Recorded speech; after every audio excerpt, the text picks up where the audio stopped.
ನಾನು 40 ವರ್ಷದಿಂದ ತಗೊಂಡಂತ ಇವತ್ತು ನಡೀತಾ ಇರತಕ್ಕಂಥ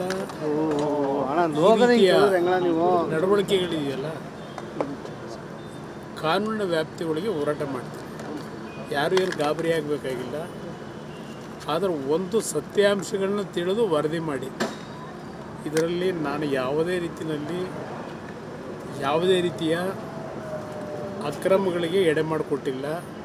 ನನ್ನ ಜೀವನದಲ್ಲೇ ಅದು ಮಾಡದೇ ಇರತಕ್ಕಂಥವ್ನು ನಾನು ಈ ರಾಜ್ಯದಲ್ಲಿ 2 ಬಾರಿ ಮುಖ್ಯಮಂತ್ರಿಯಾಗಿ ಇವತ್ತು ಈ ರೀತಿಯ ಈ ಸರ್ಕಾರದ ದಬ್ಬಾಳಿಕೆಗಳನ್ನ ಏನು ನಡೀತಾ ಇದೆಯಲ್ಲ, ಬೆಂಗಳೂರು ನಗರದಲ್ಲಿ ಯಾವ್ಯಾವ ರೀತಿ ಲೂಟಿ ಮಾಡಿದ್ದಾರೆ.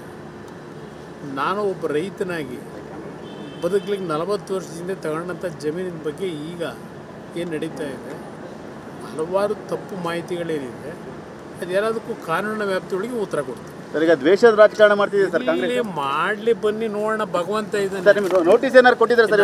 ಜಮೀನಿಗೆ ಬರ್ತೀವಿ ಅಂತ ಹೇಳಿ ನೋಟಿಸ್ ಏನಾರು ಕೊಟ್ಟಿದ್ದಾರೆ? ನಿಮ್ಮ ಜಮೀನು ಹತ್ರ ಬರ್ತೀವಿ ಅಂತ ಹೇಳಿ ಇಲ್ಲಿಯವರೆಗೆ ನಾನು ಯಾರು ಏನು ನೋಟಿಸ್ ಕೊಟ್ಟಿಲ್ಲ. ನೋಟಿಸ್ ಕೊಡದೆ ಅಟ್ಲೀಸ್ಟ್ 1 ನಿಮಿಷ ಇರಪ್ಪ, 1 ಮಿನಿಟ್.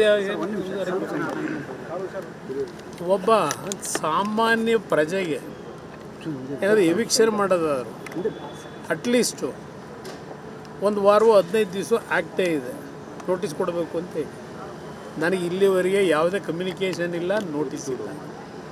SIT ಅಂತಕ್ಕಂಥದ್ದನ್ನೇನೋ ಮಾಡ್ಕೊಂಡ್ರಲ್ಲ, ದೇಶದ ಇತಿಹಾಸದಲ್ಲೇ ಮೊದಲನೇ ಬಾರಿ ರಾಜ್ಯ ಸರ್ಕಾರ SIT ಮಾಡಿ SIT ಮುಖಾಂತರ ಇವತ್ತು ಈ ಥರ ಏನೇನು ಮಾಡ್ಕೊಂಡು ಹೊರಟಿದ್ದಾರೆ. ಇದಕ್ಕೆಲ್ಲ ಒಂದಲ್ಲ ಒಂದು ರೀತಿಯಲ್ಲಿ ಇವ್ರ ನಡವಳಿಕೆಗಳಿಗೆ ಬೇರೆ ರೀತಿಯ ಉತ್ತರವು ಬರ್ತದೆ. ಕಾಯಿದೆ ಕುಮಾರಸ್ವಾಮಿ ಟಾರ್ಗೆಟ್ ಮಾಡಿದ್ದಾರೆ ಸರ್. ಹಾಗಾದರೆ ನನ್ನ ಬಿಟ್ಟರೆ ಇನ್ಯಾರಿದ್ದಾರೆ ಅವರಿಗೆ? ಇವತ್ತು ಈ ರಾಜ್ಯದಲ್ಲಿ ಅವರಿಗೆ ನಾನೇ ಟಾರ್ಗೆಟ್. ನಾನು ಇಲ್ಲ ಅಂತಂದರೆ ಅವರು ಆರಾಮಾಗಿರ್ತಕ್ಕಂಥದ್ದಲ್ವ. ಅದರಿಂದ ಇವತ್ತು ಅವ್ರಿಗೆ ಇರ್ತಕ್ಕಂಥದ್ದೇ ನನ್ನ ಮೇಲೆ.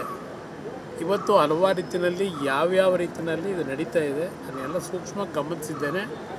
40 ವರ್ಷದ ಹಿಂದೆ ತೆಗೆದುಕೊಂಡಂಥ ಈ ಭೂಮಿ 100 ಬಾರಿ ತನಿಖೆ ಆಗಿರಬೇಕು. ನಡೀತಾನೆ ಇದೆ 40 ವರ್ಷದಿಂದ. ಇವತ್ತು ಕಾನೂನು ವ್ಯಾಪ್ತಿಗಳೇನಿದೆ, ಈ ರೀತಿಯ ನಡೀತಾ ಇರತಕ್ಕಂಥ ನನ್ನ ಮೇಲೆ ಈ ರೀತಿ ಇರ್ತಕ್ಕಂಥದ್ದು ಜನಸಾಮಾನ್ಯರ ಪರಿಸ್ಥಿತಿ ಏನಾಗ್ಬೋದು ಅನ್ನೋದನ್ನು ಯೋಚನೆ ಮಾಡಿ.